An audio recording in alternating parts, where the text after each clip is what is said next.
Hi, I'm Jen Stavrakis from the William Penn Foundation, and we're so glad that you joined us today.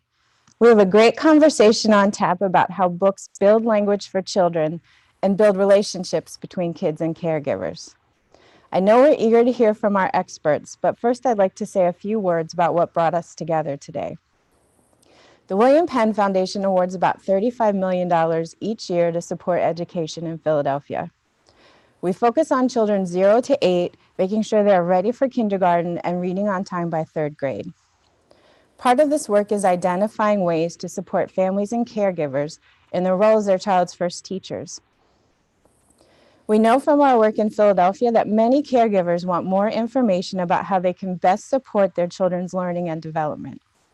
With this in mind, we supported Open IDEO to run the Early Childhood Book Challenge, a global competition calling for writers, teachers, parents, creative people of all types to write an original story that engages children 0 to 3 and also has a specific message for the caregivers who are reading to them. The key question was, how can a story that's written for a child also show an adult simple ways to support early literacy? We were so pleased to see the challenge receive more than 500 submissions from across the United States and around the world. A selection committee made up of experts in early literacy and parent-child interaction narrowed the field to 10 finalists who received support from illustrators and editors to refine their work. The winning submission was announced on June 20th, and the author, Jean Siborowski-Fahey, is here with us today. Jean received the challenge's top prize for her story called I'll Build You a Bookcase. Jean is a parent, educator, author, and speaker. She consults for a variety of early literacy initiatives and creates curriculum for home visitors and early intervention specialists. Jean's story was written as much for the adult as it was for the child. It captures the power of reading to nurture a strong bond between caregivers and their babies. Jean will read her story for us in a few minutes. And we're delighted that I'll Build You a Bookcase will be published by Lee & Low Books next year. With support from the William Penn Foundation, 25,000 copies will be distributed in 5 languages for Philadelphia families. Partners including Reach Out and Read and the city's grade-level reading campaign, Read by Fourth, will help us get the books into the homes of families with young children. We would be thrilled to see this book reach families beyond Philadelphia. If you're interested in funding an effort to bring this book to your community or launching a similar effort, we hope you'll get in touch with us. My email address will be on the screen at the end of the webcast. The individuals we have with us here today are deeply engaged with children's books, each in their own way. From writing and publishing to inspiring and encouraging family and community engagement. We wanted to share their conversation with you because they have important insights about how we all can use children's books to build early language skills and nurture caregiver-child relationships. Whatever your role or context, we hope this conversation provides you with new ideas about how to write, share, distribute, or leverage children's books to maximize their positive impact on families. In a moment, I'll turn it over to Dr. Perri Klass to lead the discussion. Perri is the National Medical Director of Reach Out and Read. She writes the New York Times column, The Checkup, and is a professor of journalism and pediatrics at New York University. We're also honored to be joined by Jason Lowe, the publisher and co-owner of Lee & Low Books, the largest multicultural children's book publisher in the United States. And this conversation would not be complete without Rachel Honore, Family Navigator for Action for Early Learning in Philadelphia. Rachel works closely with families in West Philadelphia to build home libraries and inspire engagement in early literacy. On behalf of William Penn Foundation, thank you for spending the next hour with us as we explore these important topics. Perri, I'll let you take it away. Thank you so much, and it's such a pleasure to be here and to be having this incredibly important conversation about children's books. You've got a group of people up here who love children's books, believe in children's books and everything that they can mean in the lives of children, in the lives of families, and we think it's just about the most important conversation we could be having. We're going to talk about what makes a great children's book, what's built into the structure and the language. We're going to talk about how important it is to have culturally diverse children's books and about what children see when they look into books about people like them, people different from them and their families. We're also going to talk about the incredibly important role of the person reading the book with the child, to the child, the parent, the grandparent, the caregiver, and the way that children's books build language because of the interactions and the back and forth and what they prompt from us when we're holding our children and reading with them. And we're going to talk also about this very special program, this very special book, this very special mission that Jean had in her book, and the question of messages for the adult, the parent, the reader, the caregiver that can be there in the book, most especially about reading.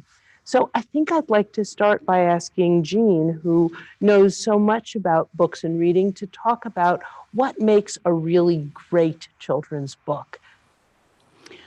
What makes a really great children's book? Great question.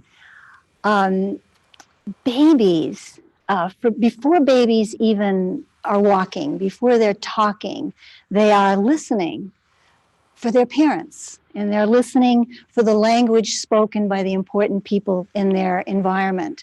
So for me, what makes a great children's book are books that have rhyme, that have rhythm, or that have repetition, and that's because rhyme, repetition, and rhythm provides the child with the parts and the patterns of the language.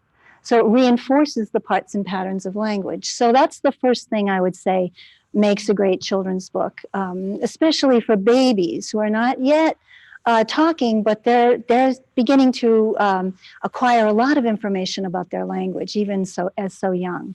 For toddlers, what makes a great book, I would say, are books that expose toddlers to new words and new ideas, and especially for toddlers, books that expose toddlers to words that they can connect to the greater world. And the third thing I say would be about what makes a great book is something that was invented here by this project, and that is books that contain some subtle and not so subtle messages for parents, because once parents buy into the idea of reading all the time to their children, which we hope they will do, then they're going to be reading a lot. And that means we can use stories and books to reach them and get information to them as they enjoy reading to their children. So in celebration of all of that, Jean, and in celebration of the book that you wrote, read it to us. Okay, and when I read it to you, I want you to listen for the embedded messages to parents. I'll build you a bookcase. I'll build you a bookcase before you are born that's made out of boxes of shoes that were worn. For books we will read in the soft morning light, and books we will read before saying goodnight. I'll build you a bookcase for when you turn 1 and fill it with library books that are fun, and books about bridges and buildings so high, a bookcase so tall that it touches the sky. I'll build you a bookcase for when you turn 2, my phone tucked away so it's just me and you. We'll read about buses and babies and birds, then talk on our walk about all of these words. I'll build you a bookcase for when you turn 3. We'll build it together for you and for me. And let's build a bookcase for other kids too, in parks and the laundromat, market and zoo.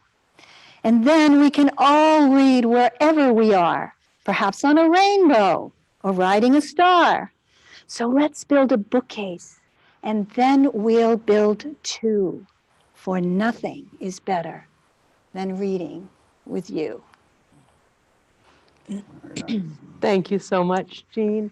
All right, Jason, you're in the world of children's books. I am. Tell us about the book we just heard. I mean, what I like about it is the sort of it's kind of like a long game that you're playing with your child, in that you're making almost like a lifelong promise to them that that you're going to be building this place, this repository for books, and it's going to be this sort of joint effort that's going to last many, many years. And I think that it represents like a commitment on the part of a parent to her child or his child, and that's a serious commitment, because I mean, there's nothing more depressing than an empty bookcase. Mm-hmm. And I think that, in order to fill that bookcase, you have different ways in which it is being filled.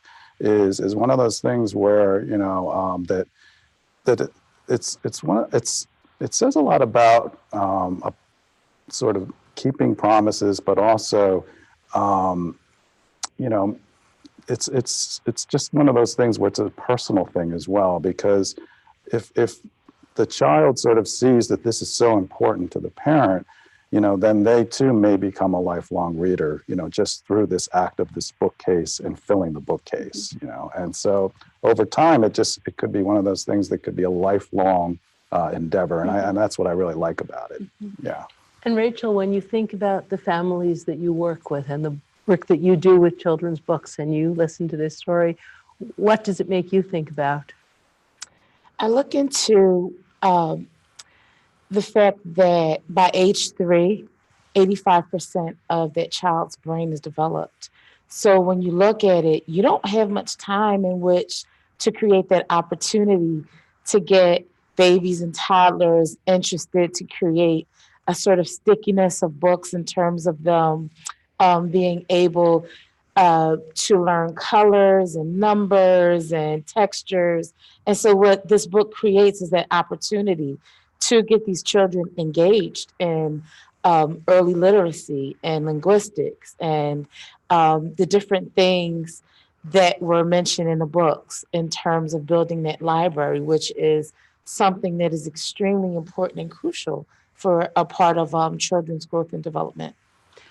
And I think what you're both pointing to is that there are actually many promises in this book, and they're mentioned. It's about spending time together with your phone turned off, Mm-hmm. Yes. And taking a walk to talk about and use the words that you've learned in the book. And they're all promises that can be kept by the parent, by the caregiver, and that in a sense are being fulfilled by reading this book through. One of the things that I love about this is that the book is kind of telling the parent or the caregiver, you're doing a good job right now. You're doing a good thing. So let's talk a little bit about this whole idea, which I know is very important to you, about putting the messages in there and what you can do with children's books, not to tell people you must do this, you must do that, but to show people things that are really important to you as a writer.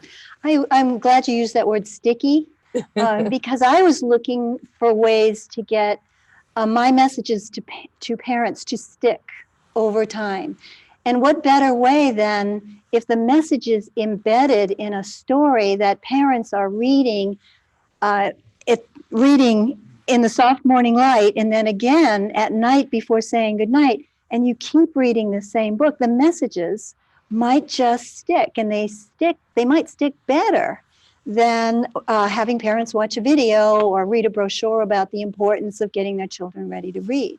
So just by doing what comes naturally, not up to all parents, but hopefully someday to all parents, reading these embedded messages will begin to stick. They'll make a difference in changing behavior of parents, and then children will be more ready to read and succeed once they get to school.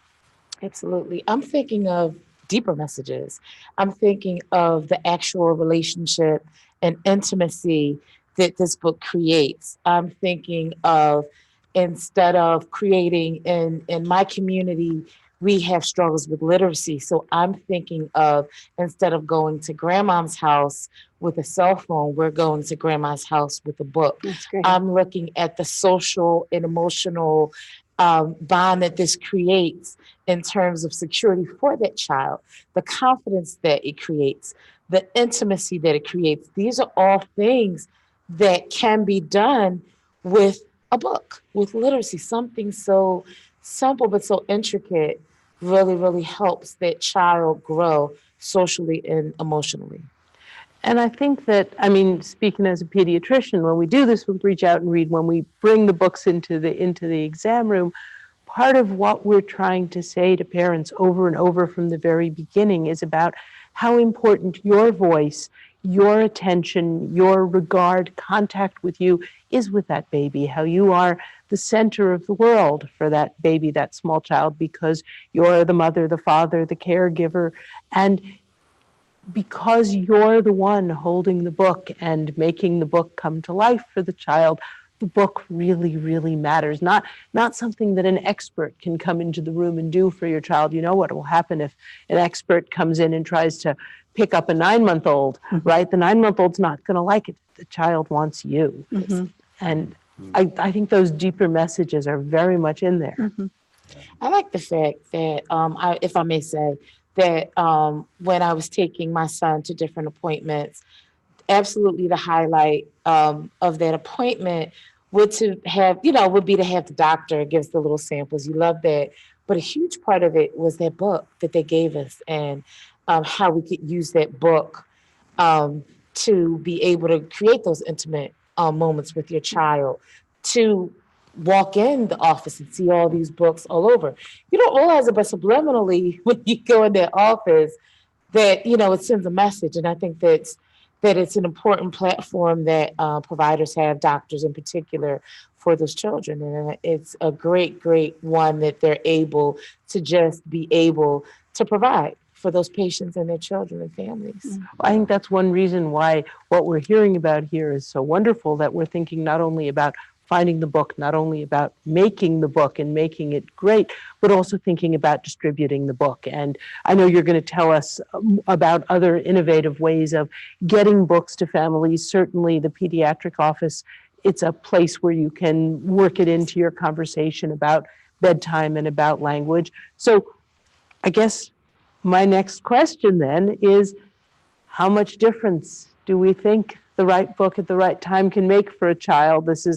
I'm hoping you're going to tell me it can make a great deal of difference and make us all cry with wonderful stories. I mean, just to go back to Jean's story, I mean, the nice thing about it is that it's, super well written, but also that it's one of those books or stories that can be read easily over and over and over, which will happen anyway, because kids want to hear the same story. But it's not one of those ones that's going to be painful to read to your child over and over because of, all the, techniques and such you've basically woven into it. But I mean, and in answer to your story, I mean, I guess, anecdotally, we hear sometimes from the authors that we have published. I mean, a book that's a little bit older is called Chess Rumble, and it's by Greg Neri.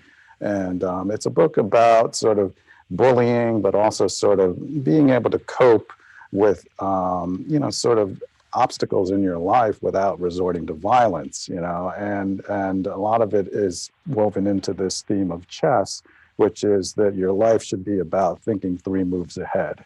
And how that could impact you. And so the author, Greg Neri, does a lot of school visits. And when he went to this particular school, all the kids were sort of primed on all the books that he had written. And one child in particular was waiting to talk to him after all the hubbub had cleared out, and said to him that Chess Rumble was one of the first books that he actually finished on his own, because he recognized and saw himself, reflected in that particular book, and that had never happened before. So I think if you're talking about a change moment, that would definitely qualify as one. Yeah. So I believe that a great book can literally change a child's trajectory. It can change their vocabulary. It can change their paradigm, the way in which they review reality. It can give them hope. It can give them security. And I'm going to put Miss Jean's book on my favorite book list because all of the things that are in the book were Action for Early Learning, we're actually living and doing. We eat, sleep, and drink it. And so, eat it, I should say. And so all of these elements are intertwined in the book, what better tools could you give your child than to make a bookcase? You're giving them everything. You're opening them to a world of imagination. You're opening them into a world of linguistics. You're opening them into so much. Before you do anything, you have to learn how to read first. So the fact that that is intertwined and that message is just interwoven in the book just does it for me. And that goes into many stories that I could give you of the families that we learn when we've introduced books to them. So I have to put that at the top of my list. Thank you, Rachel. Well, one of the things that's wonderful is, it says baby, 1-year-old, 2-year-old. So the book is actually, one of the messages in the book is about, as you said, starting young, starting before children can talk, starting before they know words. In fact, starting at birth, which is when the promises that we make to our children do start.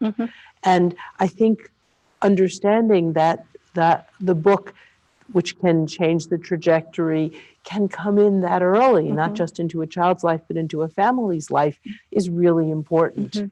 And that's why another place, when we talk about distribution and access to the book, the birthing hospital is yet another place to look, because before the baby's born, parents have an opportunity to create a language and literacy rich home before the baby is born. So birthing hospitals are a great place to start the conversation. But I think it's also honestly something that a lot of parents, whatever their backgrounds, need a little bit of help with. Reading to a baby, reading to a 6-month-old, reading to a 1-year-old, it's not necessarily what everybody grew up with, what everybody remembers, and it's not exactly always easy or obvious, wouldn't you say? Yes. I have a grandson, and when he was an infant, it wasn't especially easy to read to him, but I have the motto, face to face, eyeball to eyeball, skin to skin. And as much as you can make contact while you're reading, whether it's your face or your lap, the developing baby brain is going to love that. So I say to parents all the time, just keep trying, it'll come, but it's sometimes not easy to read to an infant. They don't always look like they're interested. But as I said in the beginning, babies are listening for their parents. And so keep up the good work.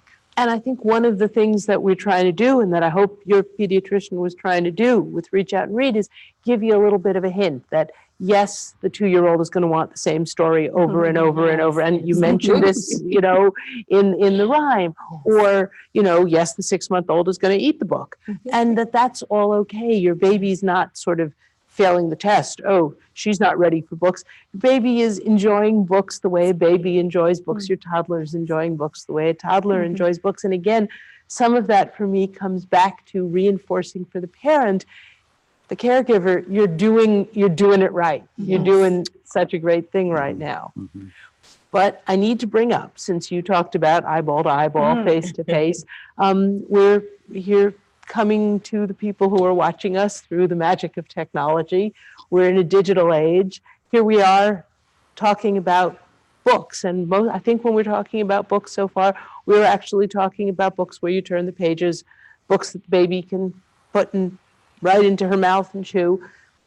Who wants to say something about books in a digital age and the importance of books?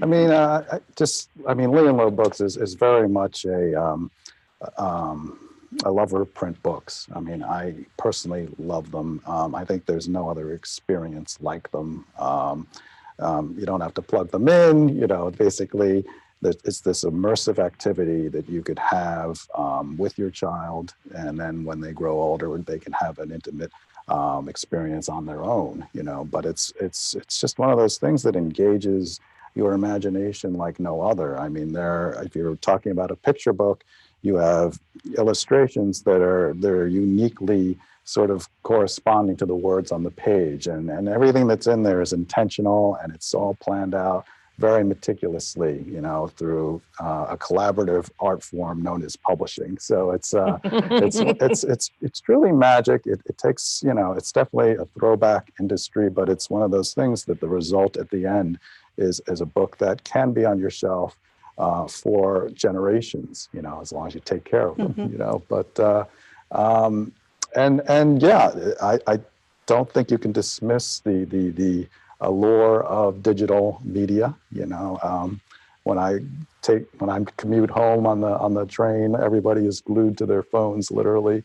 But I think that, as I say, print books are a unique and wonderful experience that I still think hold a lot of value, especially with kids and picture books. Yeah, go ahead. And for babies and toddlers, we can't fill their bookcases with tablets and screens. Yeah. We can fill them with books of all shapes and sizes, so that ultimately they get to choose what book they want to be read to. So. Yeah. And I would also like to go back to creating that intimacy again. Technology has definitely blessed us with tools that will help us enrich and enhance our children's walk with literacy.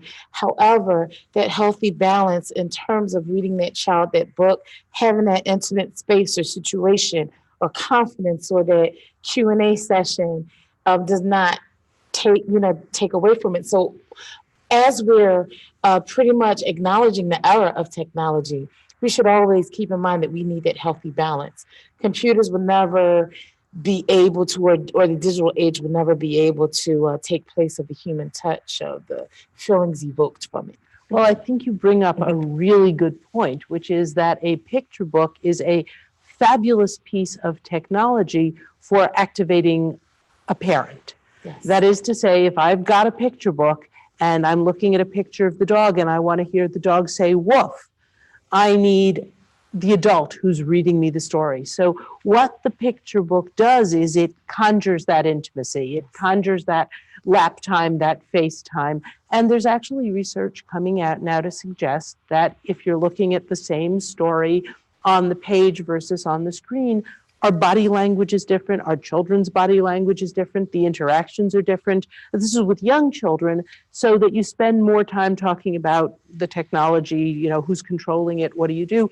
The thing about the book is nothing gets in the way. It's you, the child, and the book. And that's why I think that especially for the younger children, there will always be a very important place, even as we acknowledge that we live in a world where the ability to manage written language allows you into all of the complexities and the riches of an interconnected technological world. There's something about that back and forth between the young child and the adult over the book, in which you, the reader, are bringing the book to life for the child. Yeah, and something also I'd like to just point out is in the manuscript, when you say that you're going to put the phone aside and it's just going to be me and you, it's sort of like it's almost like if you had the phone there and you had the picture book open at the same time, it's almost like distracted driving or distracted reading, because the phone is still there, right? But if you put it aside, then it's just between the two of you, and you don't have this other thing in between, and, I think it's no joke, it's no, so not a big observation that when people try to look at their phones and drive at the same time, they're not very good. So I think that the story time without that distraction would be even better. Yeah. Well, I think from the point of view of pediatricians, this gives us a positive thing to say instead of saying, which we do say, limit screen time, instead of sort of the don't do this, don't do that. Here we have something that we can say, again, this is why I like the fact that the book is telling you that you're doing the right thing, is that this is the yes, this is what you do want to be doing together at bedtime. This is, and here the story is reminding you of that. And I think that the repeated sort of readings, even though it may, and this won't happen with your book, of course, but I think that parents and kids will find that they see different things in the book after each reading, or there's something they didn't notice before, I mean, even the part with the fun, I didn't notice that the first time I read it, Really? So I was just like, oh, see, I spotted something that I didn't see from the first reading, and I think that's great. I think that as children grow, we need to find the books that are sort of the right age. I do want you to say a word about the letter B, because I was listening for that when you were reading it. A little alliteration there, yes. Well, I was just, when someone asked me last night what led up to reading the book, and I just like the letter B.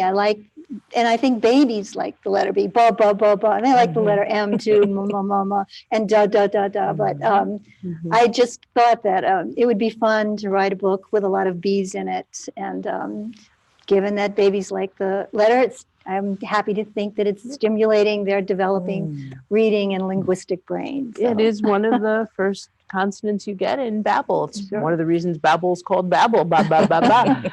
Absolutely is. And that's around the world. But so you want books that are developmentally appropriate. You also want to think about books that are culturally diverse and right for children in other ways. So Jason, I want you to talk a little bit about the work that you do as a publisher. Well, yeah, I mean, we're a company that basically is all about diverse books. I mean, our slogan is books about everyone and for everyone. And I think that's important to sort of just point that out, is that, it used to be one of those beliefs that diverse books were only for people of color, which is just not the case. It's really about, even the books are about, let's say marginalized voices or whatnot. The stories themselves are really a way for people to easily step into other people's shoes and walk around in them and feel what it's like, from other perspectives that may, not surprisingly, be a lot like your own. So I think that's, what our mission is about. I guess this would be an appropriate time to insert some statistics of why diverse books are important. There's this organization called the Cooperative Children's Book Center, and they're located in Madison, Wisconsin. And they've been keeping track of the amount of diverse books published each year. And for the last 24 years, there's only been about 13% of diverse books published over that time, out of all the books published, which is sort of shocking in that the U.S. population is made up of 37% people of color. Now, if we relate it to kids or the student body, the U.S. Census basically predicts that by 2020, children under the age of 18 will become a minority majority at that time. So the reason that these statistics are important is that it shows sort of kind of out of skew representation is in children's books, and sort of the sort of long journey we're going to have to make to sort of reach any kind of parity, so. Rachel. Yes. So this is a perfect segue, because as you're giving data and statistics, I'm actually boots on the ground. So Action for Early Learning, we have a book depot of trained parent ambassadors by the Center for Literacy that enables navigators and ambassadors from the 38th to the 48th commercial corridor of Lancaster Avenue to have a relationship with the business owners to put book cases, or we should say little book crates in businesses, so that clients who come in or patrons that come in and shop, their children are able to take books with hopes that they will create a book shelf. That's why, Ms. Jean, your book is so on point, because while you're writing this book, we're actually doing it. And so the fact that because we have challenges with literacy, we're able to change that with ethnic books, being able to see yourself and to be emulated in that book as that child gives you hope. So as we're doing this, we're changing the culture. As you said before, instead of bringing that cell phone to grandma's house, we're bringing a book. So being able to do that allows us to reach the community in a way that's very subtle, but very powerful.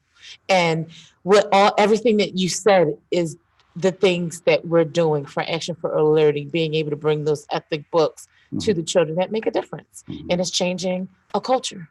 Yeah. And I will say just that Lee and Lo's mission, started with multicultural or ethnic books, but as time goes on, you sort of realize there are other voices that are not being represented. So has expanded to children with disabilities, LGBTQIA, things like that, and can continue to do so. And I think it's kind of nice that we're sort of not locked in. We can continue to represent sort of groups. As we become sort of, they come onto our radar. Yeah. And it brings us closer as a village. Doctors, providers, teachers, everyone that's coming together, parents, shop owners, barbershops.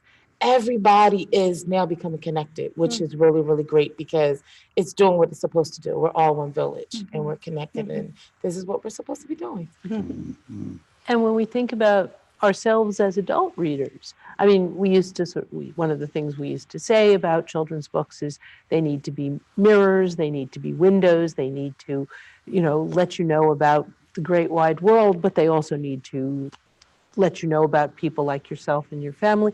It also stays true for us as adults as we read. Books continue to do that for us, and being comfortable with written language lets you into all of that as you grow, I think. I want to talk a little bit about the way children change as they grow, because I think the messages that we're sort of coming back to again, it's important that books be good, be all they can be. It's important that they be diverse. The real power with young children is in that interaction with the parent or the caregiver. You need to start young. It's complicated sometimes reading to very young children. Let's talk a little bit about the way children's literacy skills develop and change as they go through those early years. Well, of course, I love the early years because I'm so fascinated by the magnificence of the baby brain. And the baby brain is so, there's so many capacities already built into the baby's brain. And as I mentioned earlier, the capacity to really listen and learn about the language spoken by the important people around the baby. So, of course, for babies, that's why I think books that have rhyme, repetition, and rhythm are so wonderful. And as toddlers, because our competition is covering birth to age 3, toddlers are all about learning new words and learning new ideas. I mean, it's a language explosion for toddlers, and they may not be able to say the words, but they can understand the words. So books that introduce toddlers to exciting new words and ideas that, of course, can be taken out of the home and connected to the village. I love that word, village. And beyond that, preschoolers and elementary school children, I mean, there's just no end in sight for the wonderful books that are available out there for those kids already. And of course, part of what is happening is that when you're coming to this experience first in the arms of someone you love and trust, so that when the work begins, and it is hard work later in school of actually learning to decode print, the book itself looks familiar, friendly. You know how these things work. You know that they're connected in your mind with times when you felt safe and loved and happy. And also added to that, which just came to my mind, the trajectory of that school-age child is changed. It becomes more positive than not that child will succeed, starting with the baby and the toddler.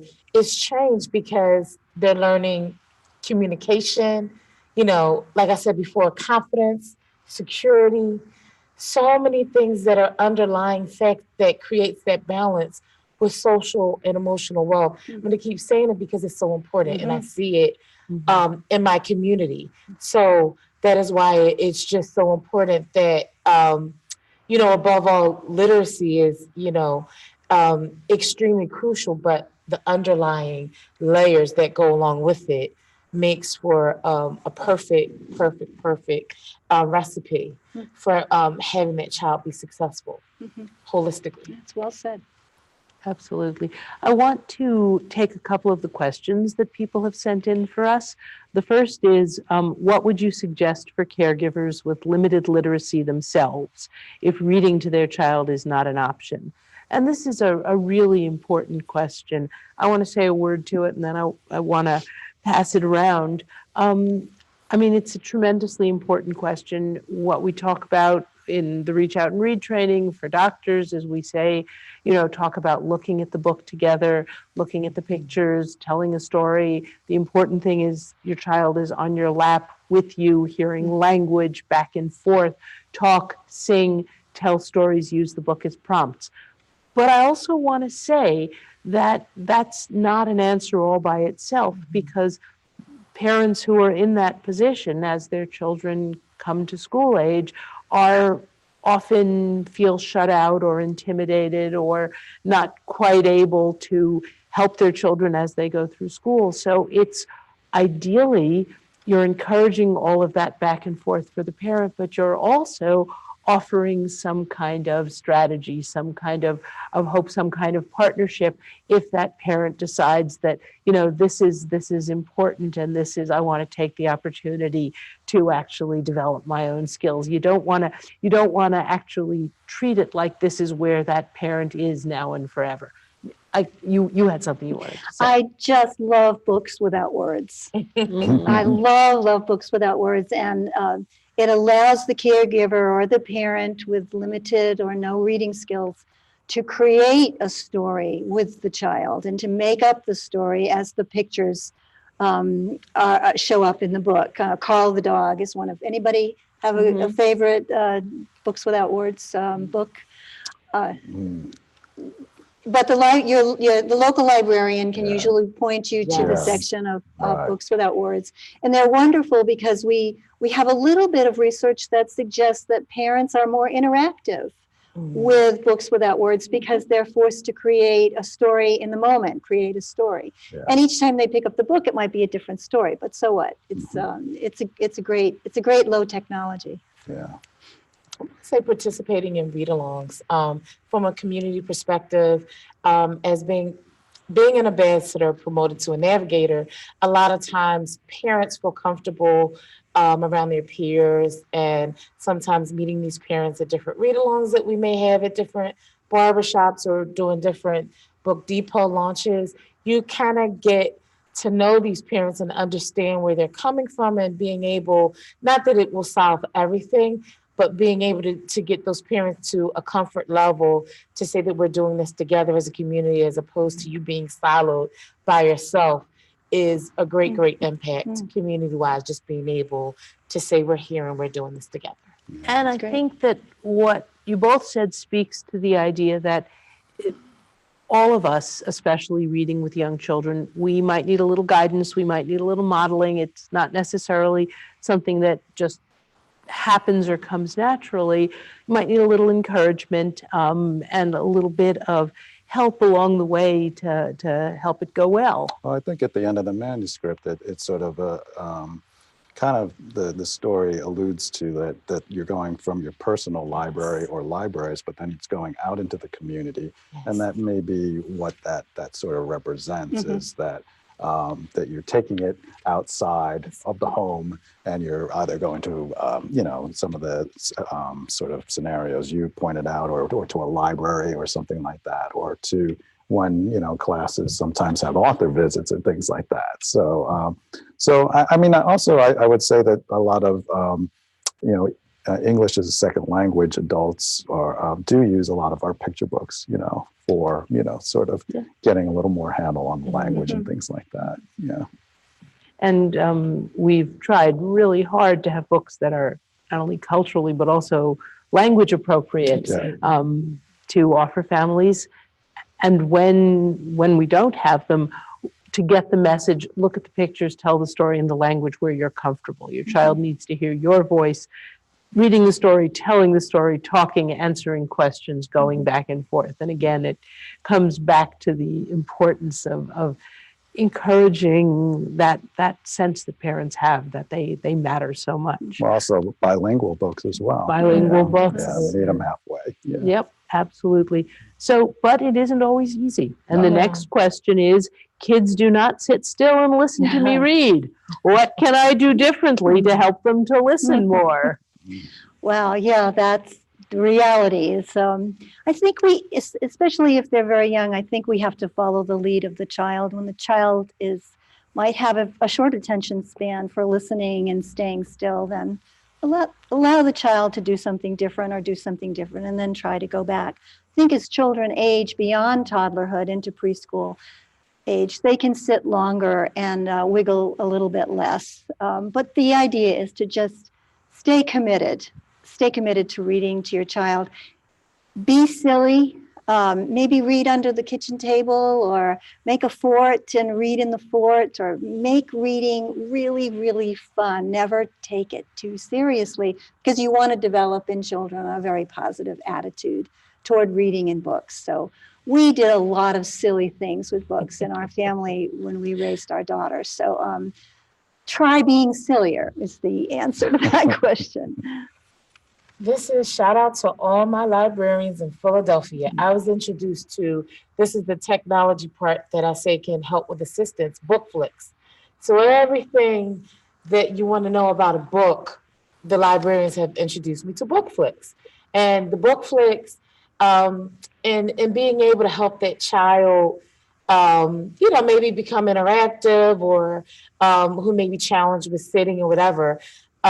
Particularly my son, I turn on the BookFlix, and the BookFlix literally has the book, and it's narrated any way you think of how that book can be read or introduced or be interactive comes under BookFlix. So that's where I would say technology in the digital age becomes my friend and helps me assist my child in being able to learn for part of the time in chunks.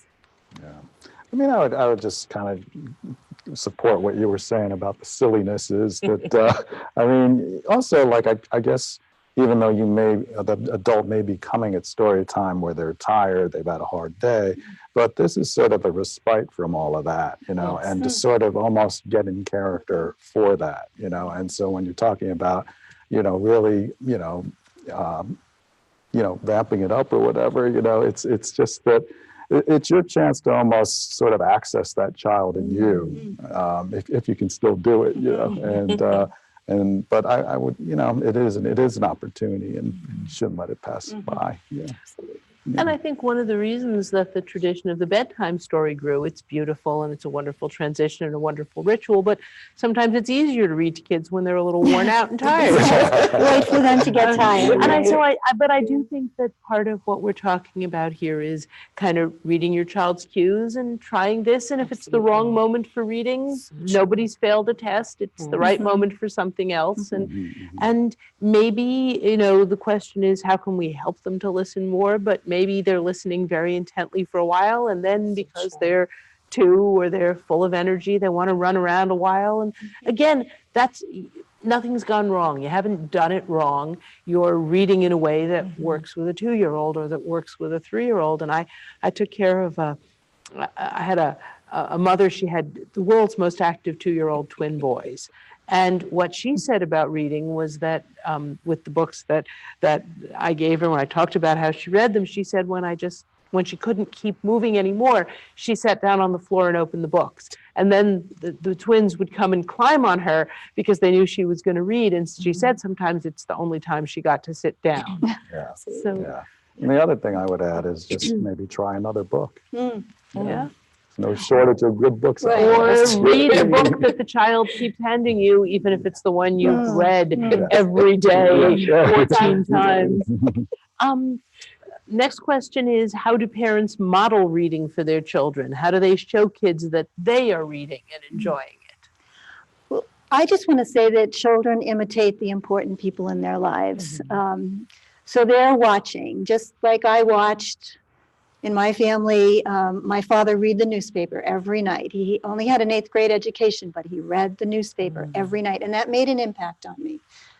So I say that parents, if they're students, they make sure their kids see their books and watch them do their homework and watch them read the recipe or watch them read the directions for the appliances that sometimes are difficult to get together, but that for parents to show their children the function and the form of reading as early as possible is really important, because they're going to imitate the important people in their lives.